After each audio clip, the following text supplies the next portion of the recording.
Hey guys, Sasha from netbooknews.com, and I'm about to do my very first unboxing of a new Ultrabook. That's the new Lenovo Ideapad U300s. Well, it's not so new anymore, it's available for about 2 months right now, but the fine folks of Lenovo Taiwan sent it over so we can also take a look at an Ultrabook here in our office. So check it out.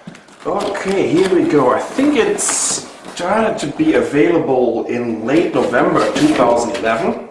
But anyways, we've been taking care of all these tablets and smartphones and whatnot, so I had no time to take a look at the Ultrabook market. If you really want to know anything about the Ultrabooks, you can head over to ultrabooknews.com, the site from Steve Chippy Payne, and he has everything that you need to know about these fellas.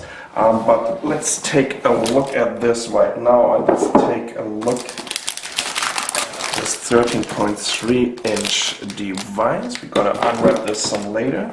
What about accessories in here? That was a nice little dummy. There's nothing in this box. What about here? We have a bunch of... oh, there's a setup poster. Interesting. That's a first. I've never had a setup poster. And I would guess that this is the PSU. And that's about it, right? No fancy sleeve or something. Here's the PSU, which is actually very thin and light. I like that. But no sleeves, nothing, just the pure device itself that we are checking out right now. Let me just get rid of all these boxes here, and then we're diving right into this blister package. And here we go. By the way, we really got the top model from Lenovo, which is running on the Intel Core i7 2677M. That's a 1.8 gigahertz dual core CPU, which has a turbo mode up to, I think it was 2.7 gigahertz. Actually, it's 2.9 gigahertz. 4 MBs of cache. Our system comes with 4 GB of memory and a 256 GB SSD. This is a 13.3-inch display, and the resolution therefore should be 1366 by 768. It weighs only 1310 grams. It's 18 millimeters thin and 325 millimeters wide, and about 216 millimeters deep. Just to give you an idea, I have my Sony Vaio Z from last year here. That's a device that costs about 4 times the price of the Lenovo Ideapad U300s, well, at least back in September 2011.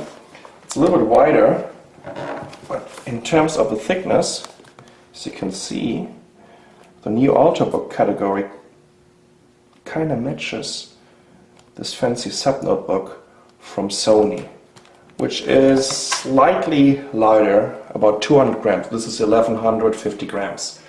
But let's check out the Lenovo here. What I really like is this nice, I think it's aluminum, nice metallish finish.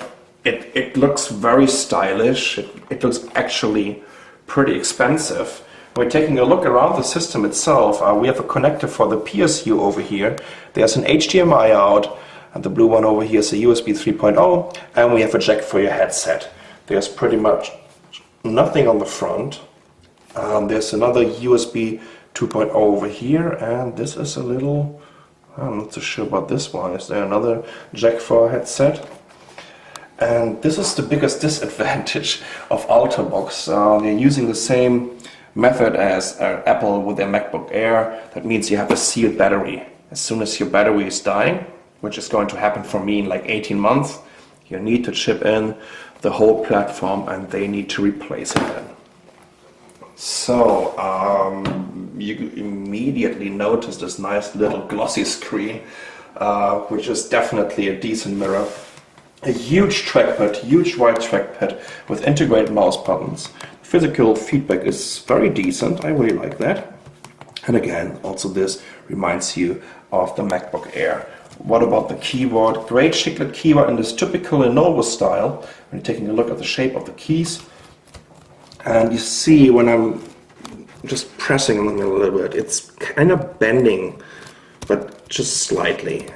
But it still feels great. I like the keyboard even better than the one on my Sony, because the keys are a little bit closer together, while Sony here with the chiclet. Let's do a little comparison so you can also see how dirty my device is. But I'm working with it. It's a tool. You can see the keys are smaller and there's more space between the keys. So I would prefer this Lenovo keyboard, definitely. And the trackpad is huge compared to the one on my Sony. So I'm getting a little bit jealous. Anyways, it comes with Windows 7 Ultimate. That should be the 64-bit edition. Oh, and it's evenly charged. Fantastic. And due to the fact that it sports a 256GB SSD, it normally should boot up in about 20 seconds. That would be even faster. That would be like 12 to 15 seconds. Here we are. Oh, by the way, we also have, I think it's a 0.3 or 1.3 megapixel camera. I'm not sure about the specs. But what we would like to check out, because Intel is claiming that these Ultrabooks have this instant on. That means if you're going into standby by just closing the lid, the time until it wakes up should be just a second or two. Okay, well, it was locked here. Let's say if it wasn't locked at the lock screen, it would just wake up in a second, 2 seconds max. Well, first impression of this device, I love the build quality. This is something that I admire about Lenovo in general. They really kept up with the decent build quality from IBM as soon as they took over their PC division, and this Lenovo Ideapad U300s is just another example of that you can build very great build quality, very great build quality. What a sentence, but whatever.